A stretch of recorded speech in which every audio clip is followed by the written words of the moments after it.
an honor to be here today, where BTS appointed a special presidential envoy of the Republic of Korea. We're here today to share the stories of our future generation. Before we came here, we asked young people in their teens and 20s around the world about their past 2 years and about the world they find themselves in today. Jin will share some of the answers we received. Yes, should we take a look? You can feel the good vibes from just looking at these. There were times during the past 2 years when I too felt bewildered and troubled. But still here, we have people who cry out, let's live on, let's make the best of this moment. Because we can't stand still when we are in the ideal time of our lives to take on new challenges. It wasn't as if we could blame anyone, and you must have felt the frustration. Here I'm the same as I was yesterday, but the world changed like we were transported in a flash to a parallel world. I was saddened to hear that entrance and graduation ceremonies had to be cancelled. These are moments in life you want to celebrate, and missing out on them must have been upsetting. We were heartbroken when our long-planned concert tours were cancelled. And for a while, we yearned for the moments we wanted to make complete. Yes, it was a time for us to mourn for the things that COVID took away from us. A time to discover how precious each and every moment we'd taken for granted were. Suga mentioned the precious things we'd taken for granted, and lots of people answered our question by sharing pictures of their precious moments. Many people showed how they share their moments with nature. I think during these 2 years, they found dear the time they experienced and cared for nature. Yes, but maybe because we feel an encroaching sense of dread that our time on this earth is limited, we just talked about the things we mourn, and I shudder to think about mourning for the earth. Everyone agrees that climate change is an important problem, but talking about what the best solution might be, that's not easy. It's a topic that's tough to make conclusions about.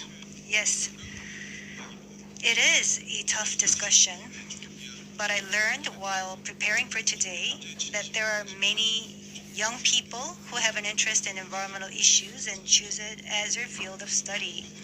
The future is unexplored territory, and that's where we, more than anyone, will spend our time. So these young people were searching for the answers to the question of how we must live that future. So I hope we don't just consider the future as grim darkness.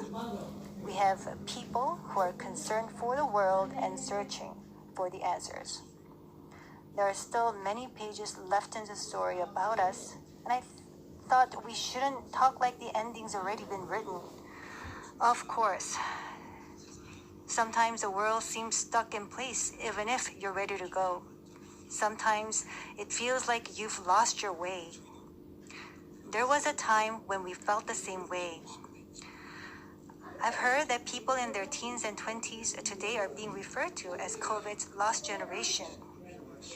That they've lost their way at a time when they need the most diverse opportunities and must try new things. But I think it's a stretch to say they're lost just because the paths they tread can't be seen by grown-up eyes. Yes, take a look at these pictures. Here we have many who are trying hard to continue their friendships online in new ways, start learning new things, live healthier lives. I'm sorry, excuse me.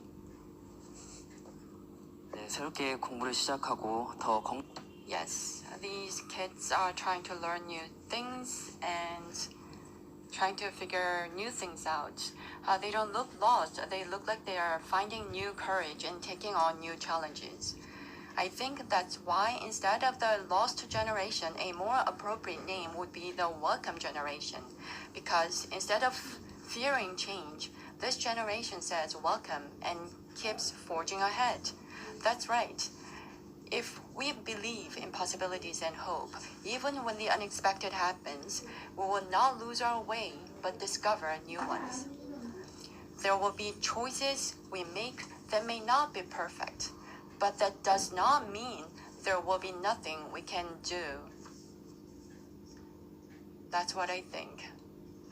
What is important are the choices we make when we're faced with change, right?